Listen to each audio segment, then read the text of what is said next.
4 नवंबर 1922 मिस्र की सूखी रेत के बीच एक ब्रिटिश पुरातत्वविद कई सालों की असफल खोज के बाद लगभग हार मान चुका था। लेकिन उसी दिन उसके एक मजदूर का पैर रेत में धंसी पत्थर की सीढ़ी से टकराया। किसी को अंदाजा नहीं था कि ये सीढ़ियाँ इंसानी इतिहास की सबसे रहस्यमय खोज तक जाने वाली है। उस आदमी का नाम था हॉवर्ड कार्टर और जिस कब्र का दरवाज़ा उसके सामने था वो बिलोंग करती थी एक ऐसे राजा को जिसकी मौत के 3000 साल बाद भी दुनिया उससे डरने वाली थी। उस राजा का नाम था तुतनखामुन। जब कार्टर ने पहली बार उस कब्र के अंदर झांका तो उसके साथी ने पूछा, क्या तुम्हें कुछ दिखाई दे रहा है? और कार्टर ने जवाब दिया, हाँ, अद्भुत चीज़ें। सामने सोना था, मूर्तियाँ थी, रथ थे और एक ऐसी मम्मी जिसे देखकर ऐसा लग रहा था जैसे मौत भी उसे पूरी तरह ख़त्म नहीं कर पाई। लेकिन इस कहानी की शुरुआत 1922 में नहीं होती।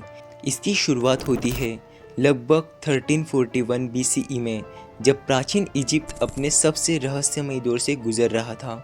उस समय मिस्र में लोग सिर्फ राजा को शासक नहीं मानते थे, उनके लिए फ़ेरो धरती पर भगवान का रूप था।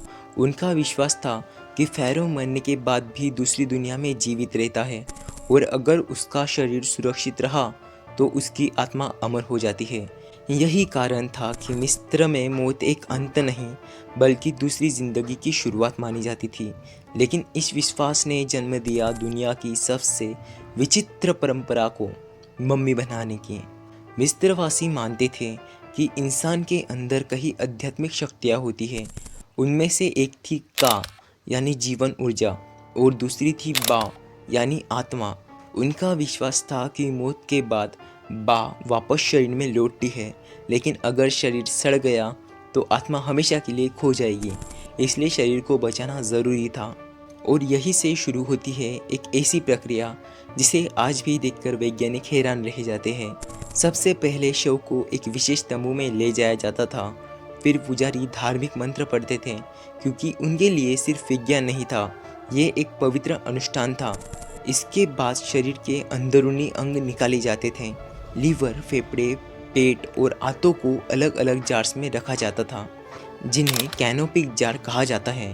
लेकिन सबसे अजीब बात यह थी कि वे दिमाग को बेकार मानते थे, इसलिए नाक के रास्ते उसे बाहर निकाल दिया जाता था, जबकि दिल को शरीर के अंदर छोड़ा जाता था, क्योंकि उनके अनुसार इंसान की बुद्धि और आत्मा दिल में रहती थी। फिर शरीर को नाइट्रोन नाम के प्राकृतिक नमक से ढक दिया जाता था। लगभग 40 दिनों तक शरीर वहीं पड़ा रहता ताकि उसकी सारी नमी खत्म हो जाए। यही वो कारण है जिसकी वजह से आज भी कई मम्मीज हज़ारों सालों बाद सुरक्षित हैं।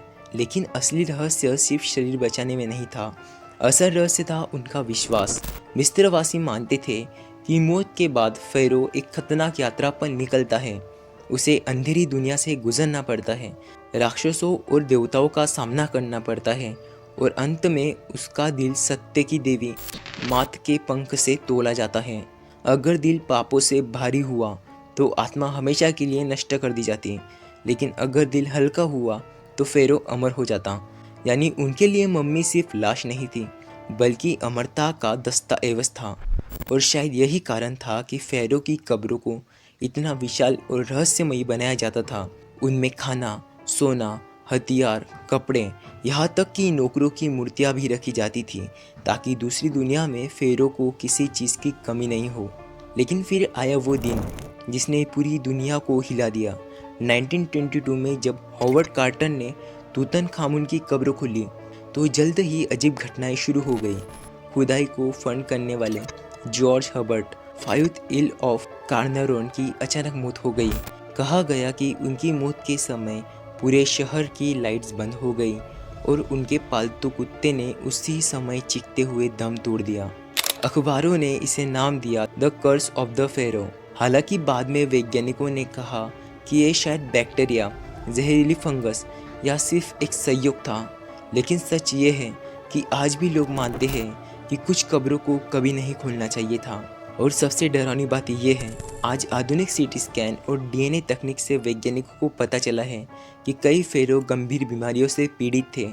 कुछ को मलेरिया था, कुछ की हड्डियां टूटी हुई थी यानी जिन्हें लोग भगवान मानते थे वो भी इंसान ही थे।